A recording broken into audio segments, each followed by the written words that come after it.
올해 독감 시즌이 시작된 10월부터 수백만 명의 환자와 3,000명에 육박하는 사망자가 나온 가운데 코로나19와 호흡기 세포 융합 바이러스도 빠르게 확산되고 있습니다. 뉴저지 주 의회에서 학생들이 소셜미디어와 디지털 매체 등에서 올바른 정보를 선별, 사용하는 방법을 가르치기 위한 정식 교과과정 법안이 수당적으로 통과됐습니다. 뉴욕시에서 전동 자전거와 스쿠터 등의 리튬이온 배터리 과열로 인한 화재가 급증해 주의가 요구되고 있습니다. 뉴욕 경찰 당국이 맨하튼 거리에서 고가 브랜드 모조품, 일명 짝퉁 명품 불법 판매 노점상들을 대상으로 한 대규모 단속에 나섰습니다. 뉴욕시 지하철에서 발생한 중범죄가 작년 대비 40%가 증가했고 살인사건은 25년 내 가장 많은 것으로 나타났습니다. 플로리다주에서 부부를 살해한 뒤 피해자의 얼굴까지 먹어버린 남성이 정신질환이라는 이유로 무죄 판결을 받았습니다. 올해 10주년을 맞은 설창 앤드류 박 장학재단이 금년 장학생 선발을 완료하고 발표했습니다.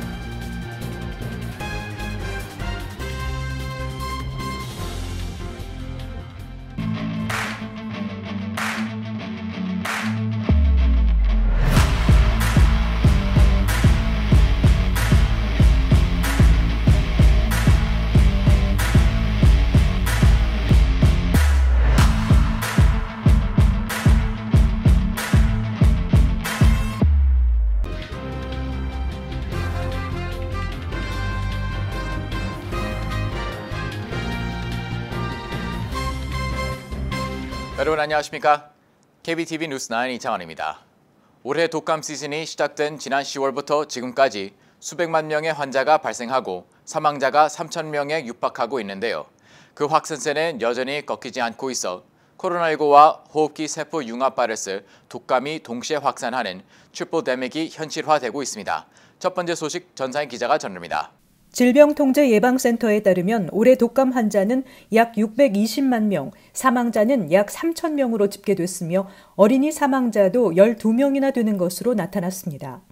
CDC 인플루엔자 감시팀장인 리넷 브레머 박사는 사람들이 독감이 얼마나 심각한지 제대로 인식하지 못하고 있다며 가족 모임이 많아지는 연휴가 시작됨에 따라 앞으로 몇 주 동안 또는 몇 달간 환자가 더 늘어날 것으로 보인다고 우려했습니다. 이번 시즌에 CDC에 보고된 독감 표본 중 약 76%는 모두 중증 질환을 일으킬 수 있는 바이러스입니다. 전문가들은 올해 독감 시즌이 코로나19와 호흡기 세포 융합 바이러스 RSV 유행과 함께 이례적으로 일찍 시작됐다며 코로나19 방역으로 몇 년 동안 바이러스 활동이 억제되면서 전염력이 강한 질환과 싸울 수 있는 면역계를 가진 사람이 크게 줄어든 것 같다고 추정했습니다. 독감 시즌이 예년보다 일찍 시작되면서 사람들이 백신을 접종하기 전에 많이 감염된 점도 바이러스가 쉽게 확산한 요인 중 하나로 꼽히고 있습니다. 호흡기 질환 환자가 늘어나면서 다시 코로나도 증가하고 있습니다. 이러한 가운데 스텔스 오미크론으로 불리우는 최신 변이의 병증이 기존 코로나 환자와 눈에 띄는 차이를 보이고 있습니다. BA2로 명명된 오미크론이 전 세계적인 우세종이 된 가운데 인도에서 200명의 신규 감염자들을 대상으로 한 조사에서 이중 대다수라 할 수 있는 82%가 고열 증상을 겪은 것으로 나타났습니다. 기존의 코로나 감염자들은 기침이 주요 병증으로 나타났었습니다.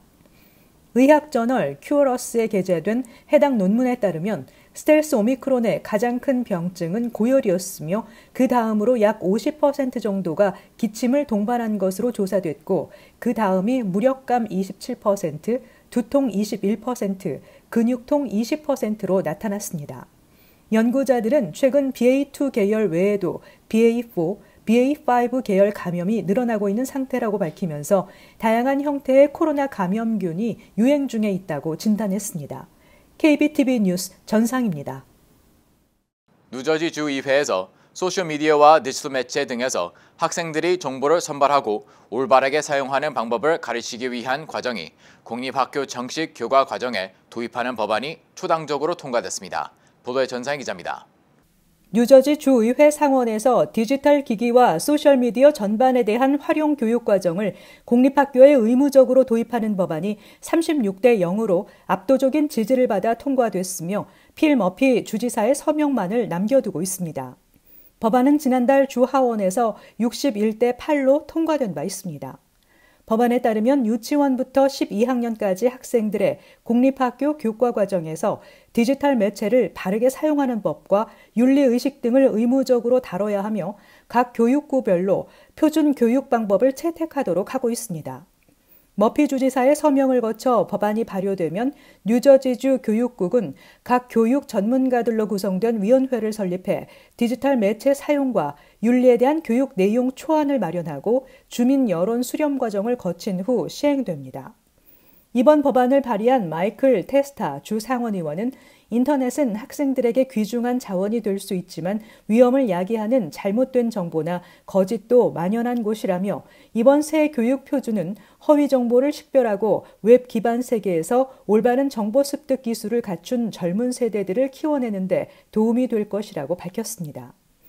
한편 페이스북과 인스타그램 등 SNS를 운영하는 메타 플랫폼은 플로리다와 일리노이 등 미 8개 주 청소년 이용자와 부모로부터 소송을 제기당해 현재 재판이 진행 중에 있습니다.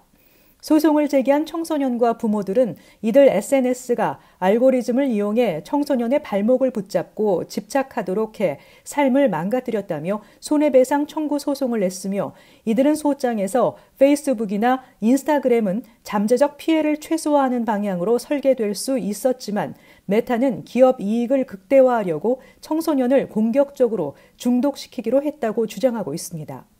스탠포드 대학의 연구에 따르면 다수의 대학생들은 광범위한 온라인상의 정보들의 사실과 허구 여부를 식별하는 데 어려움을 겪고 있다는 조사 결과가 나온 바 있습니다. KBTV 뉴스 전상입니다. 뉴욕시에서 전기 자전거, 스쿠터 등 리튬아연 배터리 과열로 인한 화재가 급증하고 있습니다. 리튬 배터리의 과열이나 과충전 폭발은 대형 화재로 이어질 수 있어 주의가 요구되고 있습니다. 박진호 기자의 보도입니다. 뉴욕시 소방국은 올해 1월 1일부터 현재까지 뉴욕시에서 발생한 전기자전거 관련 화재 사고가 180건 이상 발생했고 이로 인해 140명이 부상을 입었고 6명이 사망했다고 밝혔습니다.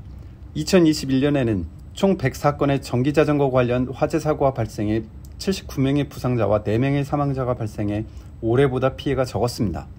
소방당국에 따르면 화재 사고 대부분은 전기자전거, 스쿠터 배터리 충전 중에 발생한 것으로 나타났습니다. FDNY 관계자는 자택 내에서 충전하는 전기자전거, 킥보드, 스쿠터, 호버보드 등의 특성상 리튬 배터리의 과열, 과충전 폭발로 인한 대형 화재로 이어질 수 있다는 점을 강조하며 충전 및 사용의 유의를 강조했습니다. 특히 전기자전거, 스쿠터에서 불길이나 연기, 배터리 과열, 소음 등의 이상 현상을 목격할 경우 재빨리 충전을 멈추고 911에 신고할 것을 당부했습니다.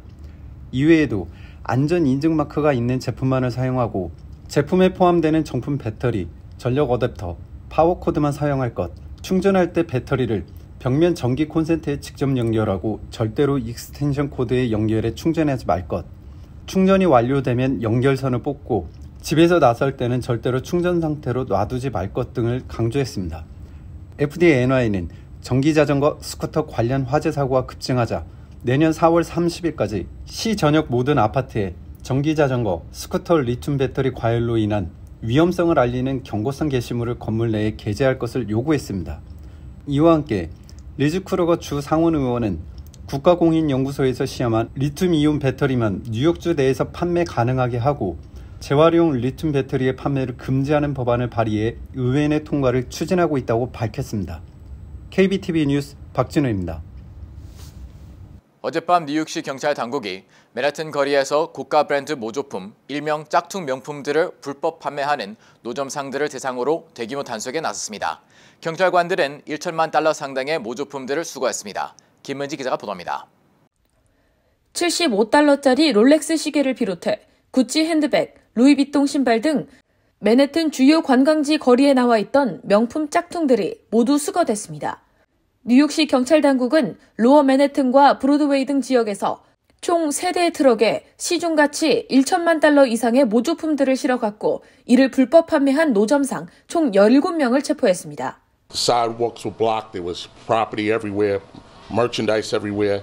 And this really impacts local businesses in a negative manner. NYPD jumping out. Unmarked cars, marked cars, paddy wagons. They cleared the whole thing from here to here. And these guys are usually set up all night Rolex watches, everything you can imagine. East St. Laurent, all of this. 이번 단속은 신원을 밝히길 거부한 한 브로드웨이 소재 업소 주인이 거리를 점거한 불법 상인들 때문에 인도의 통행이 막혔다며 어떤 조치라도 취해달라는 신고를 넣은 이후 이뤄졌습니다. 경찰은 이번 검거에 나서기 전 명품 제조업체와 협력해 상품들이 위조된 것이 맞는지 미리 확인했습니다. 위조 식별 전문가는 이들의 99%는 육안으로도 쉽게 구별될 정도로 품질이 좋지 않다며 대부분은 중국에서 제조되어 온다고 전했습니다. 만약 이번에 체포된 17명의 노점상들은 상표권 위조에 대한 유죄가 확정되면 첫 번째 위반 시 최고징역 10년형을 선고받는 중범죄 혐의를 받게 됩니다.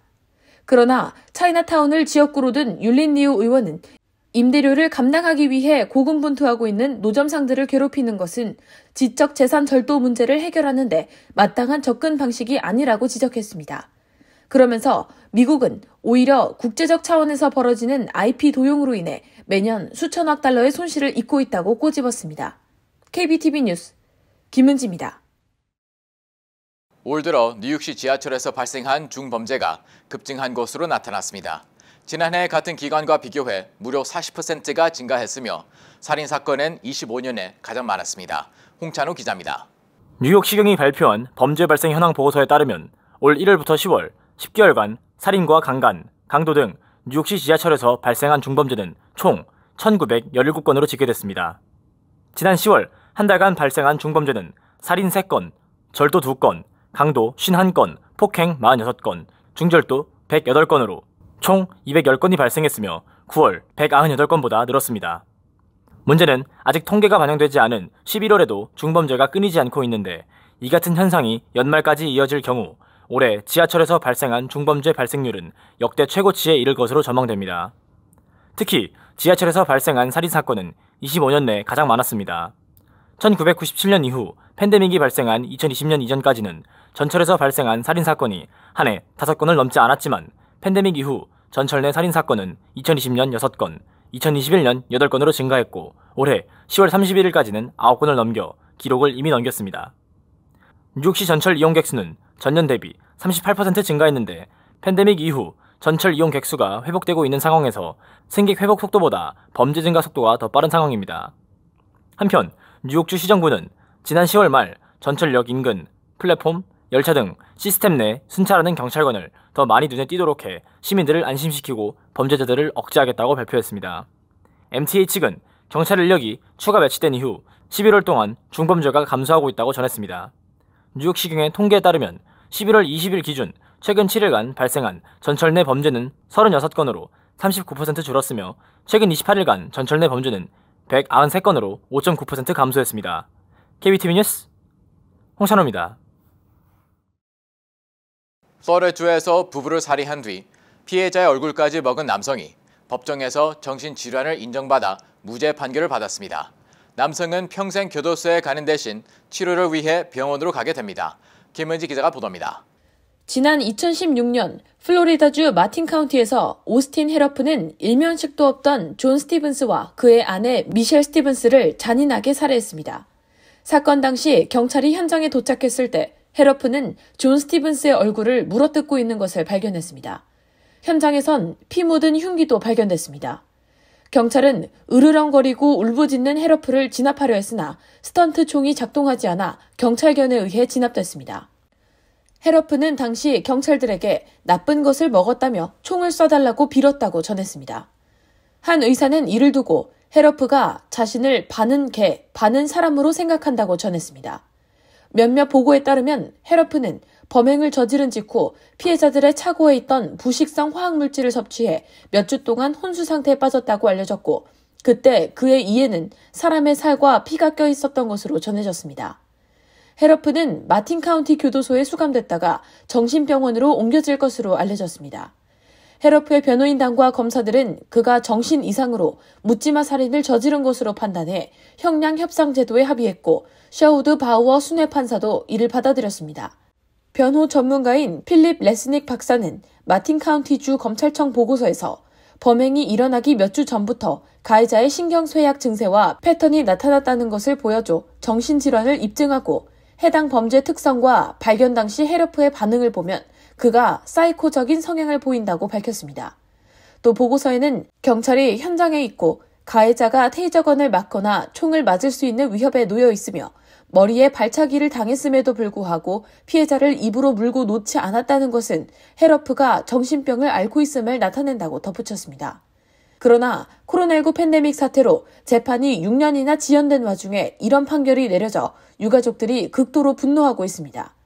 피해자인 미셸 스티븐스의 언니 신디 미스코는 헤러프의 부모에게 당신들이 부모로서 실패했기 때문에 내 여동생 부부가 죽었다고 분노를 쏟아내고 헤러프에겐 당신이 죽었으면 좋겠다. 우리 가족이 고통받은 만큼 당신과 가족도 똑같이 고통받았으면 좋겠다며 울분을 토해냈습니다. KBTV 뉴스 김은지입니다. 올해로 10주년을 맞은 설창 앤드루박 장학재단이 금년도 장학생 선발을 완료하고 발표했습니다. 재단은 10주년에 특별히 의미를 더하기 위해 액수를 장학생 1명당 $5,000로 상향시켰습니다. 김은지 기자의 보도입니다. 대학 학창시절 익명의 장학금 덕분으로 빚을 지지 않고 학교를 졸업할 수 있었다는 앤드류박 변호사의 장학사업이 올해로 10주년을 맞았습니다. 설창 앤드류박 장학재단은 지난 28일 금년도 장학금 수상자 5명을 발표했습니다. 수상자들은 10주년 기념으로 증액된 금액인 1인당 $5,000를 받게 됩니다. 재단은 지난 8월부터 약 한 달 반가량 기간 동안 최근 1년간의 학업 성적 및 재학 증명서와 가을학기 대학 입학 통지서, 추천서, 에세이 등을 통해 접수된 지원자 중 1차 심의를 통해 30명을 선발했고 2차 심의에서 최종적으로 5명을 선발했습니다. 재단 측은 성적 외에도 앞으로의 각오와 한인사회에 대한 헌신, 봉사정신이 잘 드러난 에세이를 작성한 지원자들에게 특히 좋은 점수를 부여했다고 전했습니다. 박 변호사는 나의 장학사업은 내가 받은 것을 누군가에게 환원하는 것이라며 이번에 선발된 장학생들이 장학금을 받고 공부해서 대학원을 가거나 직장에 취직을 하고 결혼을 해서도 누군가에게 도움받을 것을 잊지 말고 각자가 주위를 위해 좋은 일 하는 사람이 됐으면 한다고 말했습니다. 이번 장학금 수여식은 오는 12월 22일 오후 1시 앤드류박 장학재단 사무실에서 거행될 예정입니다. KBTV 뉴스 김은지입니다. 밥 스미스 주 상원 의원 등은 모든 식료품점에서 배달이나 온라인 주문에 매장 픽업 등에 한해 종이봉투 제공을 앞으로 3년 동안 허용하는 법안을 상정했습니다. 뉴저지에서는 지난 5월부터 비닐봉지 등 일회용 제품 금지법이 시행되고 있습니다.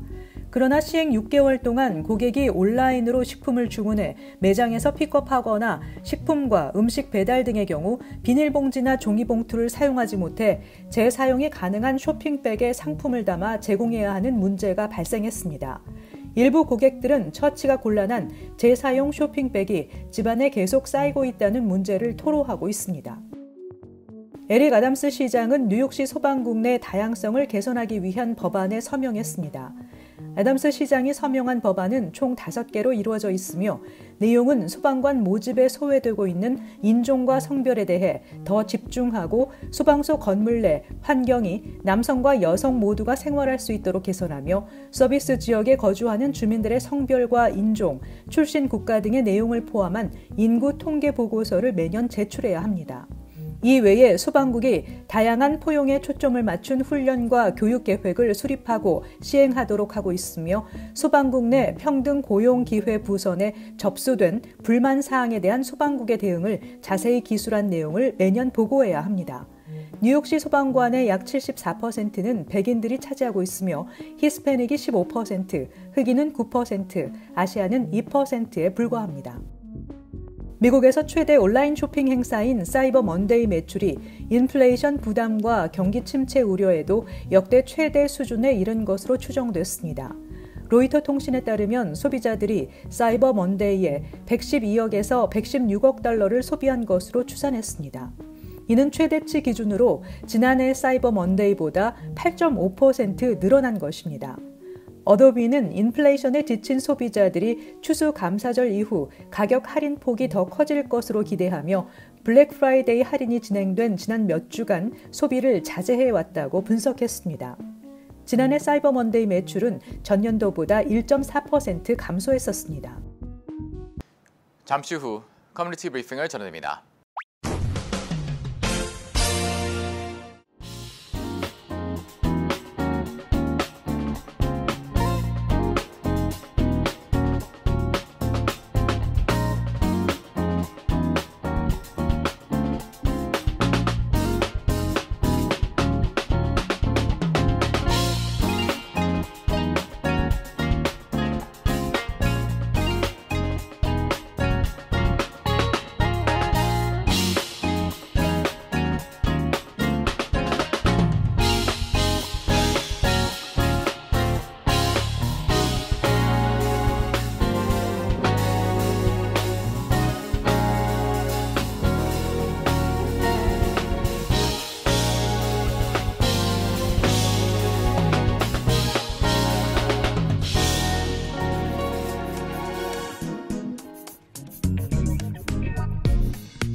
이어서 환율과 증시 전입니다.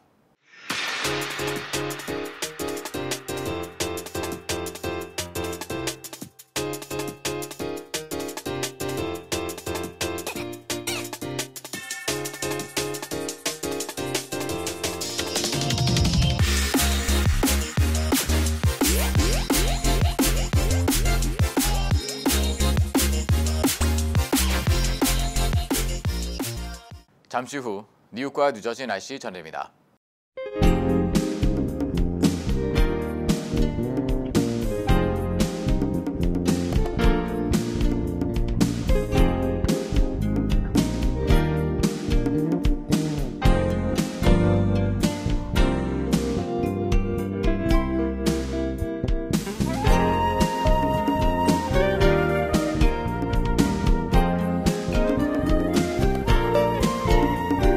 KBTV 뉴스9 마칩니다. 오늘도 시청해주셔서 감사합니다.